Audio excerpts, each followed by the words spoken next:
ఓం పుణ్యలింగేశ్వరాయ స్వామి నమః. నిజంగానే మొత్తం ఇండియా మొత్తం తిరిగితే కూడా ఇది ఒక్కొక్కసారి ఇన్ని ఎట్ ఎ టైం అంటే మనం పెట్టుకున్న షెడ్యూల్లో కూడా చూడలేకపోతాము, చేసుకోలేకపోతాము. కానీ ఇక్కడ వచ్చిన తర్వాత అసలు ఎట్ ఎ టైం మొత్తం ద్వాదశ జ్యోతిర్లింగాలు దర్శనం చాలా అద్భుతంగా ఉందండి. స్వయంగా అభిషేకం చేయడం అనేది ఒకటి, అమ్మవారు మాణిక్యాంబదేవి శ్రీచక్రం చాలా బాగుంది.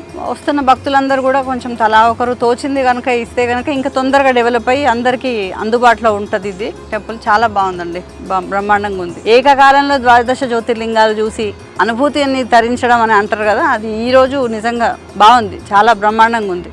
హర హర మహాదేవ శంభో శంకర. సర్వం శివమయం అనేలా చౌటుప్పల్లో నిర్మించిన ద్వాదశ జ్యోతిర్లింగాల సహిత శ్రీ పుణ్యలింగేశ్వర స్వామి క్షేత్రాన్ని దర్శించి తరించండి. ఇక్కడ కుటుంబ సభ్యులందరూ ఒకేసారి 12 జ్యోతిర్లింగాలకు అభిషేకం చేసుకోవచ్చు. శ్రీ జయసిద్ధి గణపతి, శ్రీ మాణిక్యాంబాదేవి ఆలయాలు కూడా ఉన్నాయి. దాతల సాయంతో నిర్మించిన శ్రీ పుణ్యలింగేశ్వర స్వామి ఆలయ పూర్తి నిర్మాణం కోసం మీ శక్తి కొలది సాయం చేసి పుణ్యం కట్టుకోండి.